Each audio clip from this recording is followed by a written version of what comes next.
Pará. ¿El dinero no es neutral? No es neutral.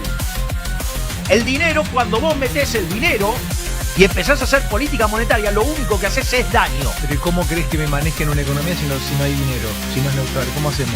Pero como si el lado real fuera un velo. De hecho, los clásicos hablaban que el mercado monetario era un velo.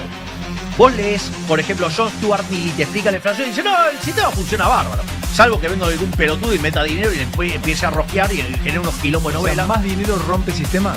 A eso es lo que vamos. Ahora empezamos a mirar la cosa de los austríacos. Déjame entrar el saco, pero no permítame entrar el saco. Sí, entonces te encontrás con un problema que se llama la dicotomía inválida. Esa dicotomía del lado real, totalmente desconectado del lado monetario, digamos, tiene un problema de inconsistencia matemática. Entonces, digamos, bueno, ¿cómo carajo arreglamos el problema de la inconsistencia matemática? Eso lo arregla Mises. Mises mete adentro de la función de utilidad el dinero. Dice, vos necesitas hacer transacciones, entonces el dinero, Dios, sirve para hacer transacciones, entonces vos lo valorás, porque sirve para hacer transacciones. Al hacer así, genera una nueva función de exceso de demanda, donde ahora todas son homogéneas de grado cero. Y desaparece ese problema. Pero ahí te aparecen otros quilombos. Porque si vos tenés bienes distintos y vos tenés además agentes distintos, no es lo mismo donde vos metés el dinero. No es lo mismo que el que lo recibe primero que el que lo recibe último. Claro, porque está decidido a dedo, diríamos. Claro, pero aún, claro, es buenísimo. Claro, pero aún cuando vos lo repartieras homogéneamente entre todos los agentes, las preferencias tuyas no son las mismas que las mías. Por lo tanto, mi comportamiento va a ser distinto al tuyo. Con lo cual vos empezás a inyectar el dinero y empezás a generar un quilombo de distorsiones, porque uno lo valora de una manera, otro lo valora de otra manera. O sea, con lo cual algunos van a decidir consumirlo, otros lo van a decidir ahorrar, digamos, con lo cual empezás a afectar los patrones de consumo en el tiempo. O sea, afectás el patrón de ahorro. Con lo cual, empezás a mover la función de ahorro, con lo cual empezás a distorsionar la tasa de interés. Pero no solo eso, digamos, pero además los agentes, digamos, tampoco son iguales. Los valoran de distinta manera y entonces vos tenés un quilombo de novela y además hay distintos bienes, entonces digo, y no es trivial como entra por un lado o por el otro. Entonces, ¿qué es lo que pasa? El dinero ahora pasa a ser no neutral. Y lo único que puede hacer el dinero, ¿sabes qué es? Daño. Por eso Mises, igual que Hayek, igual que Huerta del Soto, igual que Rothbard, son partidarios del patrón oro. Pará. ¿El dinero no es neutral? No es neutral. El dinero, cuando vos metés el dinero y empezás a hacer política monetaria, lo único que haces es daño. Pero ¿y cómo crees que me manejen una economía si no hay dinero? Si no es neutral, ¿cómo hacemos? Pero, a ver, una cosa es la economía sin dinero, otra cosa una vez que la economía construyó dinero. Pero hay distintos. Digo, ¿cuál fue el dinero que terminó eligiendo la gente a lo largo del tiempo? Preguntame y dame un tiempo para respondértelo. ¿Cuál fue el dinero que la gente terminó eligiendo a lo largo del tiempo? Ahora, modernamente. Sí. O siempre. Hasta que llegó el dinero fiduciario. Bueno, te podría decir que en otra época era el oro y ahora es el dólar. ¿Y qué hay detrás del dólar? Portaaviones. Entre otras cosas. Sí, te comés los portaaviones. ¿Qué hay detrás del dólar? ¿Oro? ¿Qué hay?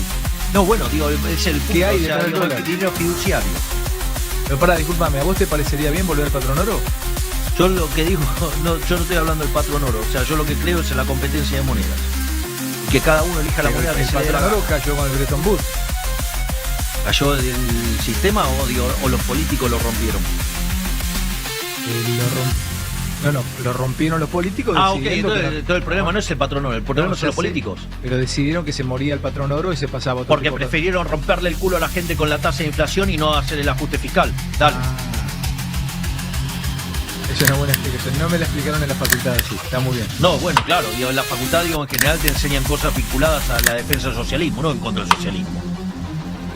Esto es socialismo monetario.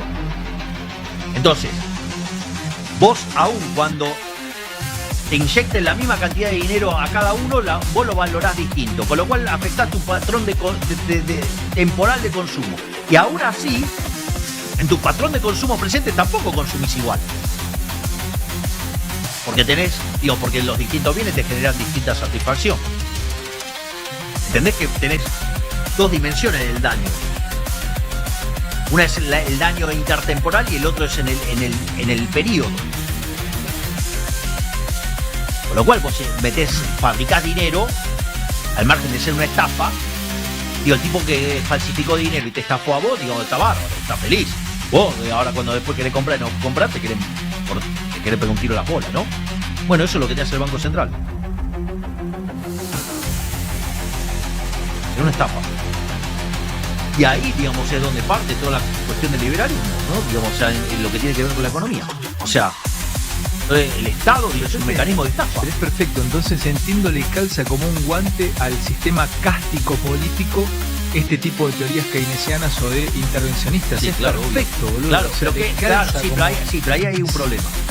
Y ahora, digamos, ok, ya tenemos a los suecos, ya tenemos Cambridge, Inglaterra, ya tenemos a los austríacos, ya tenemos de Estados Unidos a los cuantitativistas americanos. Sí. Sí, digamos, tenemos todos los que discutían en ese momento. Viene la Gran Depresión. ¿Cómo lo explicás, loco? ¿Cómo lo vas llevando? Mirá cómo entraste, yo me había apurado, cómo lo vas llevando. Estamos con las 4 escuelas. Escuelas no, las 4 miradas, dale. Las 4 miradas. Dale, sí, sí. Son 2 escuelas, 4 miradas. Uh-huh. En realidad tampoco es que son 2 marcos analíticos, 3 escuelas y una con el otro marco analítico, ¿no? Sí, dale. Entonces tenés los suecos, Cambridge, Inglaterra, los austríacos, y acá tenés en Estados Unidos a Fisher, digamos, el cuantitativo. Y así llega la Gran Depresión. ¿Qué pasa? En 1911, después de 28 pánicos bancarios, Estados Unidos crea la Reserva Federal. Eran un tercio privada, un tercio del gobierno nacional y un tercio de los estados que conformaron, digamos, la Reserva Federal en ese momento. Entonces, crean un sistema de encaje fraccionario. Se genera un pánico. En ese pánico, Mises, por ejemplo, Rothbard desarrolla una explicación de la Gran Depresión basada en el modelo de Mises, explicando cómo toda la política monetaria que aplica durante la década del 20, la Reserva Federal, termina generando el crack del 29. Miércoles, sí. No sabía eso. Mirá. Claro. Y explica, digamos, cómo las distintas medidas que va tomando la Reserva Federal, en lugar de arreglar las cosas, empeora las cosas. Friedman tiene otra interpretación. Cuando vos mirás Friedman y Schwartz, digamos, la historia monetaria de los Estados Unidos, capítulo 7, o sea, la gran contracción del 29 al 33, carga todas las culpas sobre el presidente de la Reserva Federal. El presidente de la Reserva Federal, cuando la crean, era un señor que se llama Richard Stone. Y previo a la Gran Depresión tiene un infarto. Entonces, digamos, no se muere, pero, digamos, queda internado. Y él toma el puesto de presidente de la Reserva Federal un abogado que se llamaba George Harrison, igual que el guitarrista de los Beatles. Y el tipo, ¿qué hace? Agarra. ¿Y cuál era la escuela dominante del momento? En ese momento todavía no, y me imagino que la austríaca. La escuela austríaca, sí, se los había embrolletado a todos. ¿Y cómo perdí? Pará, bueno, pero entonces, ¿cuál era la recomendación de política que hace Hayek? No dejar que limpie todo el mercado. Claro, se regule. Sí, claro, pero ¿cuál es el problema? Él hace la recomendación en función de un modelo que no tenía un sistema financiero de encaje fraccionario. Perdón, se lo dice a Harrison, deja que se va a acomodar. Digo, se no, lo da, era bueno, parte sí, del debate. Está bien, era parte del debate, sí. Entonces, cuando viene la corrida, en lugar de dar redescuentos, o sea, van y atacan al Banco de Estados Unidos. Que no era el banco del gobierno de Estados Unidos, pero como la gente creía que era el Banco de Estados Unidos. Entonces, cuando viene el crack, la gente, digamos, quiere salir de los activos y quiere tener los dólares en el bolsillo, van todos y hacen una corrida. Y entonces, ¿qué es lo que hace? No le da redescuento. No, deja que limpie el mercado, hace. Y en realidad lo que no te das cuenta es que, digo, vos no podés dar recomendaciones de mercado cuando vos distorsionaste el mercado. Es lo mismo que yo digo, nosotros somos liberales libertarios, no somos liberales libertarados. Habrás escuchado a un ejército de pelotudos que se autoproclaman liberales libertarios, anarcocapitalistas, liberar todo. Si nosotros hacíamos eso, en un día que duplicábamos la cantidad de dinero, teníamos 90.000 millones de dólares por el equivalente en pesos, digamos, de deuda que vencía. Teníamos un money overhang que era el doble que el de Rodrigazo, con lo cual había subyacente una presión de precios de 12 veces. ¿En cuánto te ibas? 15 minutos.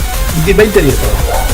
No llegábamos a... Estaba planeado para que nosotros nos fuéramos... en diciembre empezaban todos los saqueos. Claro.